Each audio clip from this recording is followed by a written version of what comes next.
ಇವತ್ತು Sunday mini vlog. ಮನೇಲಿ ಇವತ್ತೇನು ಅಂಥ ಸ್ಪೆಷಲ್ ಏನೂ ಮಾಡಿದ್ದಿಲ್ಲ. ಸೊ ನಮ್ಮ ಮನೆಯವರು ಬರ್ತಾ ಕ್ಯಾಂಪಿಂದ ಅಲ್ಲಿ ಜಾಮೂನ್ ಜಾಸ್ತಿ ಇತ್ತು ಅಂತೇಳಿ ಒಂದು ಸ್ವಲ್ಪ ಎತ್ಕೊಬಂದಿದ್ರು. ಮಕ್ಕಳೆಲ್ಲ ಅದನ್ನೇ ತಿಂದರು.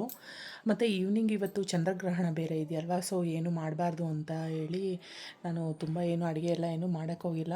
ಜಸ್ಟ್ ಬೆಳಗ್ಗೆ ಇಡ್ಲಿ ಸಾಂಬಾರು ಮಾಡಿದ್ದೆ, ಅದೇ ಸಾಂಬಾರಿಗೆ ಒಂದು ಸ್ವಲ್ಪ ಅನ್ನ ಮಾಡ್ಕೊಂಡಿದ್ದೀನಿ.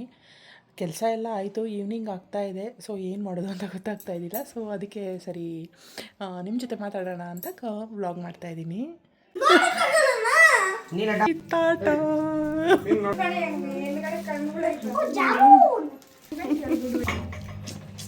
ಅಪ್ಪ is giving you praise, you are giving ಅಪ್ಪ praise.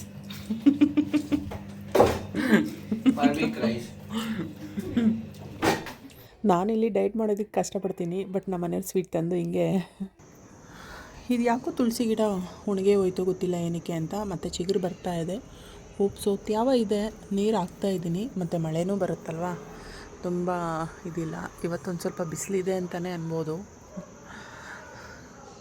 ತುಂಬ ಚೆನ್ನಾಗಿ ಬಂದಿದೆ. ಮತ್ತು ಇದು ನುಗ್ಗೆ ಸೊಪ್ಪು, ಇದು ಆ್ಯಕ್ಚುಲಿ ನಾನೇ ಹಾರ್ವೆಸ್ಟ್ ಮಾಡಿರೋದು, ಕಿತ್ಕೊಂಡಿದ್ದೀನಿ ಒಂದು ಬ್ರ್ಯಾಂಚ್ ಅಷ್ಟು. ಏನಾದರೂ ಮಕ್ಕಳಿಗೆ ಆ್ಯಕ್ಚುಲಿ ನೆನ್ನೆ ನುಗ್ಗೆ ಸೊಪ್ಪು ಸೂಪ್ ಮಾಡಿದ್ದೆ, ತುಂಬ ಚೆನ್ನಾಗಿ ಇಷ್ಟಪಟ್ಟು ತಿಂದರು ಮಕ್ಕಳೆಲ್ಲನೂ. ಬಟ್ಟೆಗಳು 3 ದಿವಸ ಆಲ್ರೆಡಿ 2 ಟ್ರಿಪ್ ಒಣಗಾಕಿದ್ದೀನಿ. ಮತ್ತು ದಿನೇ ಬೀಳ್ತಾನೆ ಇರುತ್ತೆ ಸ್ಕೂಲ್. ಟಾಣಿದೊಂದು ಅರ್ಶಿಣದ ಗಿಡ ಬರ್ತಾ ಇದೆ. ಆ್ಯಕ್ಚುಲಿ ಅರ್ಶಿಣ ಇತ್ತು, ಶುಂಠಿನ ಅರ್ಶಿಣನ ಅಂತ ಗೊತ್ತಾಗ್ತಾ ಇಲ್ಲ, ನೋಡೋಣ ಬೆಳೆದಾದ್ಮೇಲೆ ಗೊತ್ತಾಗುತ್ತೆ. ಪುದೀನ ತುಂಬ ಚೆನ್ನಾಗಿರೋ ಅಂಥ ಪುದೀನ.